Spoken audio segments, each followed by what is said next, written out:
नमस्कार, बहुत स्वागत आपका अनादि टीवी पर। मैं हूं आपके साथ पारुल। आज बात करेंगे पॉक्सो के बाद भी नहीं मिल पा रहा है न्याय।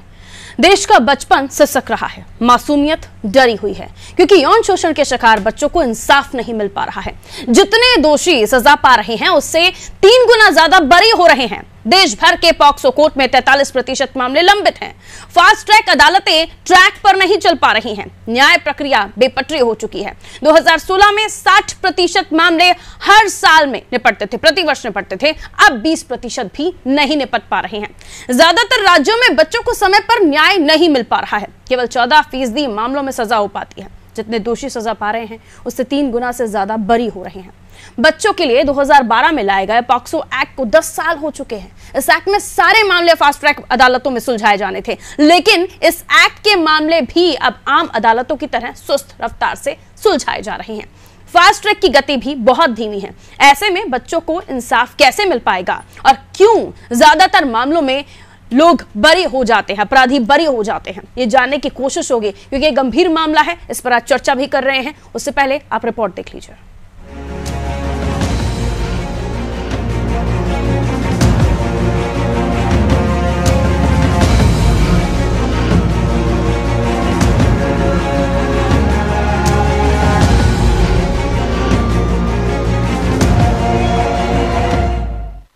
मध्य प्रदेश के दतिया में 7 महीने पहले एक 9 वर्ष की बच्ची की बलात्कार के बाद हत्या करने वाले दरिंदे को विशेष न्यायालय ने मौत की सजा दी है।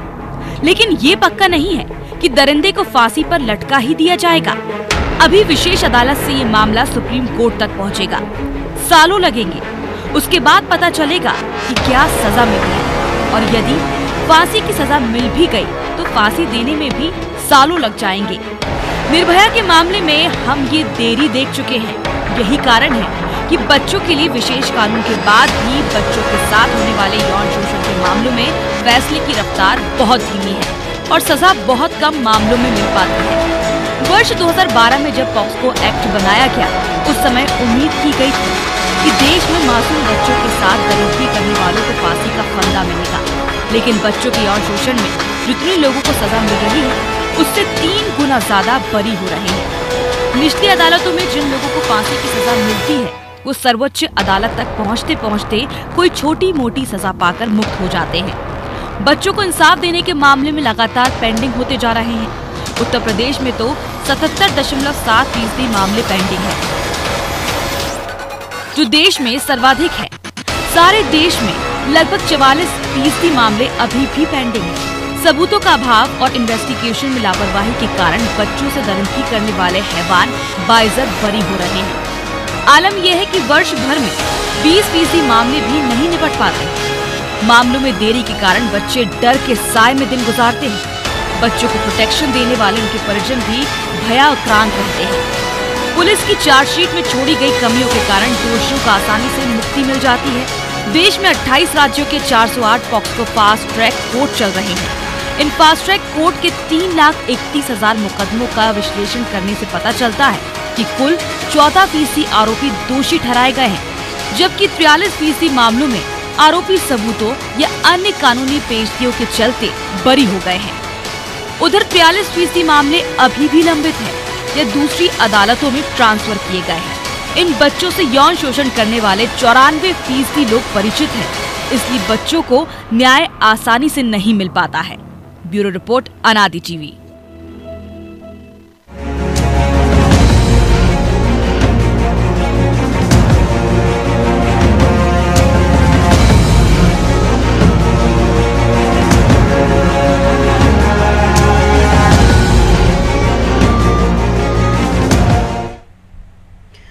तो पॉक्सो एक्ट के तहत जिन मामलों में सजा जल्द होनी थी, इस केसेस का जो प्रतिशत है, जो फीसदी है, अगर आप 2016 में देखें तो 60% मामले निपटाए गए। 2018 में ये कम हो गया, जो कि बढ़ना चाहिए था, रफ्तार बढ़नी चाहिए थी, 42% हो गया। 2021 तक आते आते 20% पर ये रह गया। और अभी भी कई सारे ऐसे पॉक्सो कोर्ट हैं, फास्ट ट्रैक कोर्ट हैं, लेकिन उसके बावजूद भी वहां बहुत ही धीमी गति से काम हो रहा है। और साथ ही साथ कई सारे ऐसे हैं जो बरी हो जाते हैं। ऐसे मामलों में बच्चियों के साथ हो रहे अन्याय, हो रहे दुराचार के बाद ऐसे आरोपियों को, ऐसे हैवानों को क्या समय पर सजा मिल पा रही है? और मिलती भी है तो मौत की सजा, फांसी की सजा, लेकिन सालों साल तक उन्हें फांसी नहीं होती। निर्भया इसका सीधा सा एग्जाम्पल था जिसे देश ने माना भी, और उसके बाद सबसे पहला राज्य मध्य प्रदेश बना जहां पे फास्ट ट्रैक कोर्ट बनाया गया। लेकिन उसके बावजूद भी धीमी रफ्तार, धीमी गति के अपराधियों को सही समय पर सजा हो पा रही है। क्या डर रहे हैं ये अपराधी? यानी लगता है कि बचकर निकल जाएंगे। हमारे साथ मेहमान जुड़ेंगे जो हमारे साथ चर्चा में शामिल होंगे और उनसे हम समझने की कोशिश करेंगे कि आखिर क्यों पॉक्सो एक्ट के तहत मामले फास्ट ट्रैक कोर्ट में चलते, लेकिन बावजूद उसके सही समय पर उनका निपटारण नहीं हो पाता, सही समय पर सजा नहीं मिल पाती है। हाईकोर्ट से एडवोकेट हैं नरेश गांगुली जी हमारे साथ जुड़े हुए। नरेश साहब, बहुत बहुत स्वागत करती हूँ आपका आदि टीवी पर। सुन पा रहे हैं आप मुझे? हाँ जी, बिल्कुल, धन्यवाद जी। नरेश जी, पॉक्सो एक्ट होने के बावजूद भी, फास्ट ट्रैक कोर्ट होने के बावजूद भी क्या अपराधियों को समय पर सजा मिल पा रही है? जो आंकड़े हम लगातार टीवी स्क्रीन पर अपने दर्शकों को दिखा रहे हैं उसके तहत तो कई सारे ऐसे मामले हैं। सबसे ज्यादा तो उत्तर प्रदेश में 77% से ज्यादा मामले पेंडिंग पड़े हुए हैं। कई सारे फास्ट ट्रैक कोर्ट है, लेकिन बावजूद उसमें 3 गुना से ज्यादा लोग तो बरी हो जाते हैं और जो बचे कुछ होते हैं उन्हें लंबा इंतजार करना पड़ता है। न्याय के लिए पीड़िताओं को लंबा इंतजार करना पड़ता है। बिल्कुल पारुल जी, आपने सही कहा। एक्चुअली जैसे आपने बताया 2016 में जो इसकी रफ्तार थी, मैं पहले इस कानून के बारे में आपको बताऊं, वर्ष 2012 में ये कानून बना था। उसके बाद जब कोई कानून बनता है तो उसमें तेजी आती है। वर्ष 2016 में 60% केस निपटाए गए थे। वर्तमान में जो इसकी स्थिति है, मात्र 20% केस निपटाए जा पा रहे हैं। उसका एक सीधा मैं आपको रीजन बताऊं। जब निचली अदालतों में ये केस चलते हैं, पुलिस की जो प्रोसीडिंग होती है पारुल जी, वो पुलिस की चार्जशीट में इतनी कमियां होती हैं कि कहीं ना कहीं उसका फायदा आरोपी को मिलता है। दूसरा क्या होता है, जब बच्चों के साथ कोई अपराध होते हैं तब उनकी काउंसलिंग नहीं की जाती। काउंसलिंग अगर हो तो वास्तव में इसमें स्पीड में तेजी आए, मामले निपटाने में तेजी आए। दूसरा आप देखेंगे कि मात्र 2 ऐसे प्रदेश हैं, चंडीगढ़ और बंगाल, जिसमें ये केस 100% निपटाए जाते हैं। बाकी सब जगह स्थिति बहुत धीमी है। उस स्थिति का मैं आपको बताऊं कारण क्या हो सकता है कि जब किसी परिवार के साथ ये होता है, जब किसी परिवार की बच्ची के साथ ऐसा होता है तो कहीं ना कहीं पुलिस चालान पेश करने में देरी करती है। कई मामलों में हम लोग देखते हैं कि आपको एक बात सुनकर आश्चर्य होगा कि पॉक्सो एक्ट के तहत इसको निर्णय करने का जो टाइम लिमिट तय की गई थी कि जिस दिन वारदात होती है उस वारदात से 1 वर्ष के अंदर ये केस निपटाए जाएंगे। लेकिन कई केसों में, मैं आपको उदाहरण भी दूंगा, कई केसों में पुलिस 1 साल में चालान ही पेश नहीं कर पाती तो उसको निपटाने का, उसमें निर्णय लाने का तो कोई प्रश्न ही उत्पन्न नहीं होता। इसीलिए कहीं ना कहीं हमारी कानून व्यवस्था है जो उसमें इसको तेजी लानी पड़ेगी। पुलिस को ये समझना होगा कि पॉक्सो एक्ट के तहत जो कानून बनाया गया था वर्ष 2012 में, उसकी चूंकि उसके लिए विशेष फास्ट ट्रैक कोर्ट भी बनाए गए हैं। विशेष फास्ट ट्रैक कोर्ट में अगर आप ये मामले ले जाते हैं तो आपको चालान भी उस गति से कंप्लीट करने होंगे, आपको बयान तुरंत लेने होंगे। फॉरेंसिक चीजें भी कई ऐसी होती है जिसमें पुलिस यहाँ इतना एडवांस नहीं है। मैं आपको बताना चाहूंगा, फॉरेंसिक जो एविडेंस होते हैं ना, उनको कलेक्ट करने में बहुत एड़ी चोटी का जोर लगाना पड़ता है। तो वो कहीं ना कहीं उसको लूप होल छोड़ के और चालान पेश करने में जल्दी से जल्दी वो करते हैं कि हो जाए। तो कहीं कमियां हैं पारुल जी। जी बताएं। बिल्कुल गांगुली जी, लेकिन पॉक्सो एक्ट के तहत फास्ट ट्रैक कोर्ट में जब मामला जाता है तो सुनवाई, जो तारीखें मिलती हैं वो जल्द उस पर सुनवाई होती है, यानी जो टाइम लिमिट्स हैं उनमें बहुत ज़्यादा अंतर नहीं होता है। और इस बीच भी आपको लगता है कि क्या जो पुलिस है उसे सबूत इकट्ठा करने में या फिर चार्जशीट फाइल करने में पूरी तरीके से जो भी प्रोसीजर होता है उसमें टाइम सही तरीके से मिल पाता है उन्हें काम करने के लिए, या फास्ट ट्रैक कोर्ट मात्र सुनवाई भर के लिए रह गया है? क्या कहिएगा? नहीं, देखिए, फास्ट ट्रैक कोर्ट का जो नियुक्तियां हुई थी, फास्ट ट्रैक कोर्ट तो वास्तव में वहां पे जो है मामले तेजी से निपटते हैं। मैं इस बारे में नहीं जाऊंगा। पुलिस जब चालान पेश करती है तब चालान कंप्लीट करके वो न्यायालय में पेश करती है। तो चालान में या तो आप ये समझिए कि कोताही बरतती है, या पुलिस प्रशासन के पास इतना बल नहीं है, इतने एक्सपर्ट, फॉरेंसिक एक्सपर्ट इतने नहीं है कि वो ऐसे मामलों में विवेचना कर सकें। तो कहीं ना कहीं पुलिस इसको लेट लतीफ करती है। न्यायालय में तो ये मामले फास्ट ट्रैक कोर्ट बनाए ही इसलिए गए ना कि अगर चालान पर उसमें सारी चीजें होंगी। चालान में मैं एक एग्जांपल देता हूं, यदि चालान में सारी फोरेंसिक रिपोर्ट्स होंगी, सबके बयान होंगे, सारे एविडेंस होंगे, तो उसको न्यायालय में भी उसको डिसाइड करने में आसानी होगी। तो कहीं ना कहीं पुलिस प्रशासन की लेट लतीफी होती है इसमें, मैं ये बात मानूंगा। उसका एक रीजन ये होता है कि जिन बच्चों के साथ ऐसे अपराध होते हैं, कई निचले तबके के जो मतलब झुग्गी बस्तियों के केस होते हैं, कई लोग उसमें पलट भी जाते हैं। अच्छा, अगर विवेचना जितनी लेट होगी उतना लोगों के दिमाग से ये चीजें उतरती जाएंगी। यदि किसी बच्ची ने बयान दिए, उसको 2 साल चालान पेश कराने में ही लग गए, तब तक तो वो सारी चीजें मैनेज कर लेते हैं आरोपी लोग। कि कुछ भी होता है कि गवाहों को खरीद लेना या उन्हें हॉस्टाइल करने के लिए प्रेशर बनाना, बहुत सारी चीजें होती हैं।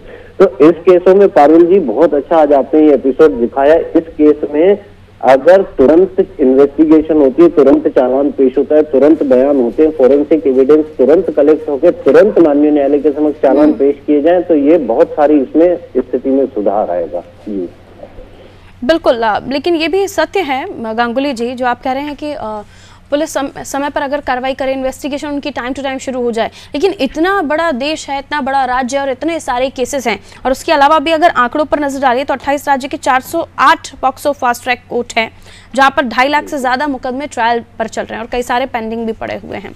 आपको लगता है पुलिस का मैन पावर या जो बल है, जो वर्किंग स्टाफ है, उनमें भी बढ़ोतरी होनी चाहिए? फॉरेंसिक लैब्स हमारे पास ज़्यादा होनी चाहिए, फॉरेंसिक स्टाफ हमारे पास ज़्यादा होना चाहिए, वर्क डिस्ट्रीब्यूट होगा तो काम में तेज़ी भी आएगी, और जो पीड़िताएं हैं, उनके साथ दर्दगी करने वाले लोग हैं, वो भी बच नहीं पाएंगे, उन्हें भी समय रहते ही सजा भुगतनी होगी। बिल्कुल सही कहा आपने। पुलिस के पास ऐसी जांच या इतना एडवांस टेक्नोलॉजी होना चाहिए पुलिस फॉरेंसिक एविडेंस के बारे में, जैसे आपने पूछा, उनके पास वास्तव में इसके लिए, ऐसे मामलों के लिए एक्सपर्ट्स का एक पैनल होना चाहिए। अभी आप देख रहे हैं एक हफ्ता 35 टुकड़े कर दिए एक बच्ची के, वो मैटर चल रहा है। देखेंगे आप 4 महीने से सिर्फ उस केस में अभी तक इन्वेस्टिगेशन की जा रही है, सबूत इकट्ठे किए जा रहे हैं। ये सारी चीजें कहीं ना कहीं पुलिस को परेशान करती है। अगर इनके एक्सपर्ट्स होंगे, इनकी जांचें जल्दी होंगी। कई मामलों में मैंने देखा है कि पुलिस फॉरेंसिक कभी कोई सैंपल लेता है या कोई एविडेंस कलेक्ट करता है तो उसको मध्य प्रदेश, जैसे हम भोपाल के, मध्य प्रदेश से उसको आगरा भेजा जाता है, कभी वहां लैब नहीं होती तो उसको चंडीगढ़ भेजा जाता है, कभी वहां लैब नहीं होती तो उसको न्यू दिल्ली भेजा जाता है। तो ये सारी चीजें, हर राज्य में सिस्टम इतना तगड़ा होना चाहिए। जैसे आप पुलिस डिपार्टमेंट में भर्ती करते हो, इन सब चीजों के लिए भी एक्सपर्ट पैनल होना चाहिए। उनको विशेष तौर से इस चीज की ट्रेनिंग देनी चाहिए। बोलना नहीं चाहिए कि कहीं ना कहीं ये सारी चीजें मायने रखती, कमियां हैं इन चीजों में। जो दतिया का एग्जाम्पल है सर, 9 वर्ष की बच्ची के साथ जो दरिंदगी हुई, उसके बाद विशेष न्यायालय ने मौत की सजा सुनाई। बहुत ज़्यादा समय नहीं लगा सजा सुनाने में, लेकिन अपराधी के पास अभी ऑप्शंस हैं, अलग अलग कोर्ट्स में जाकर दरखास्त कर सकता है, वहां पर फिर सुनवाई चलेगी, वर्षों लगेंगे, यहाँ से मौत की सजा, लेकिन उसके बावजूद भी उसके पास ऑप्शन है। आपको लगता है पॉक्सो एक्ट के तहत जब फास्ट ट्रैक कोर्ट में केस चलता है, उसके बाद भी अपराधी को अगर सजा हो जाए तो भी उसके पास ऑप्शंस रहते हैं बचने के? बिल्कुल रहते हैं। देखिए क्या होता है कि हमारा जो संविधान है, वो संविधान सबको बचाव का अवसर देता है। यदि आरोपी है तो उसको डिफेंस करने का, बचाव का बराबर अवसर दिया जाता है। यदि निचली, अभी मैं आपको बॉम्बे हाई कोर्ट का एक वाकया बताऊंगा। उसमें क्या हुआ, वर्ष 2016 में एक 12 साल की बच्ची के साथ एक व्यक्ति ने, 39 साल के व्यक्ति ने छेड़छाड़ की। लोअर कोर्ट ने उस पर पॉक्सो एक्ट लगाया, पुलिस ने पॉक्सो एक्ट लगा के उसको लोअर कोर्ट में चालान पेश किया। लोअर कोर्ट ने उसको सजा दी। बड़े ही आश्चर्य की बात है, मैं आपको बताऊंगा, उसको पॉक्सो एक्ट के तहत सजा भी हुई और उसमें सजा का प्रावधान 3 से 5 साल, ठीक है। लेकिन छेड़छाड़ की जो धारा है 354, वो व्यक्ति बॉम्बे हाई कोर्ट गया अपील लेके, तो वहां उसको पॉक्सो एक्ट से बरी करके मात्र 354 में छेड़छाड़ की धारा में उसको सजा दी गई। तो कहीं ना कहीं ये कानूनी पेचीदगी है। ये सब क्यों हुआ होगा? क्योंकि पुलिस इन्वेस्टिगेशन में कहीं ना कहीं लूप पॉइंट्स होंगे। और बाकी जैसे आपने बताया कि इनको, आरोपी को यदि लोअर कोर्ट से सजा होती तो उसको अधिकार है उच्च न्यायालय जाने का। यदि उच्च न्यायालय जाता है तो उसके बाद उसको उच्चतम न्यायालय जाने का अधिकार है। कई केसों में, रेप के मतलब ऐसे केसों में होता है, सुप्रीम कोर्ट जा सकता है। सुप्रीम के कोर्ट के बाद भी यदि वो सेटिस्फाइड नहीं होता है तो महामहिम राष्ट्रपति जी के पास प्रावधान है ऐसा कि वहाँ वो अपील कर सकता है। तो कई सारे रेप केसों में ये चलता है, इसलिए थोड़ा सा लेकिन बड़ा अजीब है सर कि दुष्कर्म करने वाला, हैवानियत करने वाला, वो 1 मिनट नहीं लगाता सोचने के लिए, और उसके बचने के लिए कितने सारे ऑप्शंस हमारे संविधान में हैं। हालांकि ये बड़ा सोचने वाला विषय है एक बच्ची जिसके साथ ये घटना होती है, उसके पास सांस लेने का समय नहीं होता, वो कब उस दरिंदगी के बाद मौत की आगोश में चली जाती है, कई बार उसके पास उस चीज का समय नहीं होता, लेकिन इन दरिंदों के बचने के लिए कई सारा समय होता है। खैर, बहुत शुक्रिया सर हमारे साथ जुड़ने के लिए। नरेश गांगुली जी हमारे साथ जुड़े हुए थे, वरिष्ठ अधिवक्ता हैं आप हाईकोर्ट से, और उन्होंने हमें बताया कि किस तरह के एफएन बर्ड्स होते हैं, किस तरह से इन्वेस्टिगेशन में ढील दी जाती है, इन्वेस्टिगेशन में देरी होती है, पुलिस की चार्जशीट फाइल करने में कितना समय लग जाता है, वो कितना डिले करते हैं चार्जशीट फाइल करने में, उसके बाद इस प्रोसेस की सुनवाई होती है, प्रक्रिया कोर्ट तक जाती है। और आप समझिए इतने सारे केसेस हैं, आंकड़ों पर नजर डालिए तो 28 राज्य 408 पॉक्सो फास्ट ट्रैक कोर्ट चल रहे हैं जहां पर सुनवाइयां होती है, और उसके बावजूद भी 3,31,000 मुकदमों का विश्लेषण करना वहां पर हो रहा है। यानी उन 3 लाख से ज्यादा मुकदमे हैं जहां पर कोर्ट में इन पूरे मामलों को लेकर सुनवाई चल रही है। 14% आरोपी दोषी ठहराए गए हैं अब तक, और 43% मामलों में आरोपी सबूतों या अन्य कानूनी पेचीदगियों के चलते बरी भी हो जाते हैं। 43% मामले अभी भी लंबित हैं, दूसरी अदालतों में ट्रांसफर हो रहे हैं। बच्चों से यौन शोषण करने वाले 94% लोग परिचित ही होते हैं। यह हकीकत है कि आपके घरों में अगर बच्चियां हैं तो आसपास के लोग अपने रिश्तेदारों से भी सतर्क रहें, क्योंकि अब जो आंकड़े आ रहे हैं वो यही कि कोई अनजान नहीं बल्कि आपका परिचित ही होता है जो इस तरह की घटना को अंजाम देता है। बहरहाल हम बात कर रहे हैं कि क्यों सजा मिलने में देरी होती है, क्यों ये जो प्रक्रिया है इसमें इतना विलंब होता है, और सबसे बड़ा प्रश्न ये है कि हमारे देश के संविधान में, कानून में इतनी पेचीदगियां हैं कि जो आरोपी है अगर उसे फास्ट ट्रैक कोर्ट से सजा मिल जाती है, विशेष न्यायालय से सजा मिल जाती है, उसके बाद भी उसे दूसरे कोर्ट में अप्लाई करने के लिए उसके पास ऑप्शंस होते हैं। हमारे साथ रिटायर्ड जज है विजय चौधरी जी फोन लाइन पर बने हुए। विजय साहब बहुत बहुत स्वागत आपका अनादि टीवी पर। सर सुन पा रहे हैं आप मुझे? हाँ सुन पा रहे हैं सर। आपने एक लंबा वक्त एक ऐसी जिम्मेदारी को संभाला है जहां पर आपने कई सारी चीजों का अनुभव किया होगा। अब पॉक्सो फास्ट ट्रैक कोर्ट, कई सारे ऐसे मामले हैं आज भी जो पेंडिंग पड़े हुए हैं जिनमें सजा हो जाती है, लेकिन आरोपी के पास कई सारे ऑप्शन रहते हैं जहां वो अप्लाई कर सकता है। हाई कोर्ट, सुप्रीम कोर्ट, राष्ट्रपति साहब के पास दरखास्त लगा सकता है। इन मामलों में जो आ रही देरी है, जो ढिलाई हो रही है, इसे आप किस तरह से समझाएंगे सर दर्शकों को? क्यों आखिर इन मामलों में या तो आरोपी बरी हो जाते हैं या तो कई बार इन मामलों में इतनी देरी होती है कि हमने निर्भया का एग्जाम्पल देखा है सर। देखिए ऐसा है, पॉक्सो एक्ट के जो मामले होते हैं वो संवेदनशील मामले होते हैं, लेकिन पॉक्सो एक्ट में भी आजकल गलत मामले दर्ज होने लगे हैं। और देरी का जहां तक सवाल है आपका, उसका कारण यह है कि अदालतें मामलों के हिसाब से थोड़ी कम हैं जी। जहां तक भोपाल का सवाल है, भोपाल में खूब काम हो रहा है, पॉक्सो में काम अच्छा कर रहे हैं। और लेकिन क्या है कि जैसे 2 कोर्ट होना चाहिए और 1 कोर्ट है, तो फिर मामले थोड़े बढ़ जाते हैं, देरी होती है। दूसरा, गवाह नहीं आते हैं, गवाह लाना कोर्ट, बुलाना कोर्ट का काम है लेकिन लाना पुलिस का काम, तो उसमें भी देरी हो जाती है। तीसरा, कभी कभी अभियोजन की तरफ से भी देरी होती है, उनका 10 गवाह है तो हम 8 कराएंगे। अगर मुद्दे का 1 गवाह बोल जाए तो खत्म करो, मामले को निपटाइए आप। अब जहां तक पॉक्सो एक्ट में मामले छूटने की बात है, तो मध्य प्रदेश की जो जुडिशरी है वो बहुत बढ़िया जुडिशरी है। मैं नहीं समझता कि कोई जज अगर छोड़ रहा है तो गलत छोड़ रहा होगा। अगर छूटने लायक है तो ही छोड़ते हैं, और जबरदस्ती सजा देने का जो पाप है उससे बड़ा तो कोई पाप ही नहीं होता। रिकॉर्ड से अगर सजा देने लायक केस है तो आप सजा दो, और अगर आप जबरदस्ती समाज को शिक्षा देने के हिसाब से अगर आप सजा देने लगेंगे तो बड़ा अन्याय हो जाएगा। कोर्ट को इसीलिए अदालत की आंखों में पट्टी बंदी रहती है कि जो रिकॉर्ड आएगा हम तो सजा करेंगे। अब कोई लड़की रिपोर्ट करती है और बाद में कहती है कि मैंने किसी दबाववश रिपोर्ट की थी, तो जज को उसी दिन निर्णय करना चाहिए। लेकिन सरकारी वकील क्या करते हैं, दूसरे गवाहों की बयान कराएंगे और इससे ट्रायल डिले होती है। फिर जज जो है मजबूर हो जाता है, जब सरकारी वकील बोलता है और गवाह कराना है तो जज मजबूर हो जाता है और फिर पेशियां बढ़ती रहती मुकदमों में। तो अगर केस में सजा होना है तो 2-3 गवाह बहुत हैं, और अगर केस छूटना है तो भी 2-3 गवाह बहुत है, ज्यादा गवाह की जरूरत ही नहीं है। लिस्ट में 25 गवाह हो उससे क्या मतलब है? तो इसलिए डिले ट्रायल के लिए 5-6 चीजें जवाबदार है। पेशियां बढ़ना, कोई जज नहीं बढ़ाते पेशियां, उनसे रिक्वेस्ट की जाती है पेशी बढ़ा दीजिए, वो मजबूर हो जाते हैं बेचारे। तो ये चीज है करके उसमें तो न्यायपालिका मध्य प्रदेश की बिल्कुल ठीक है। दिल्ली का एक निर्भया कांड जरूर हो गया, लेकिन निर्भया कांड के कारण जो कानून बना है वो इतना सख्त बना दिया कि उसको पालन करने में मुसीबत हो रही है। दुनिया भर की चीजें उस कानून में जोड़ दी। इससे पहले मेडिकल का इम्पोर्टेंस था 2013 के पहले।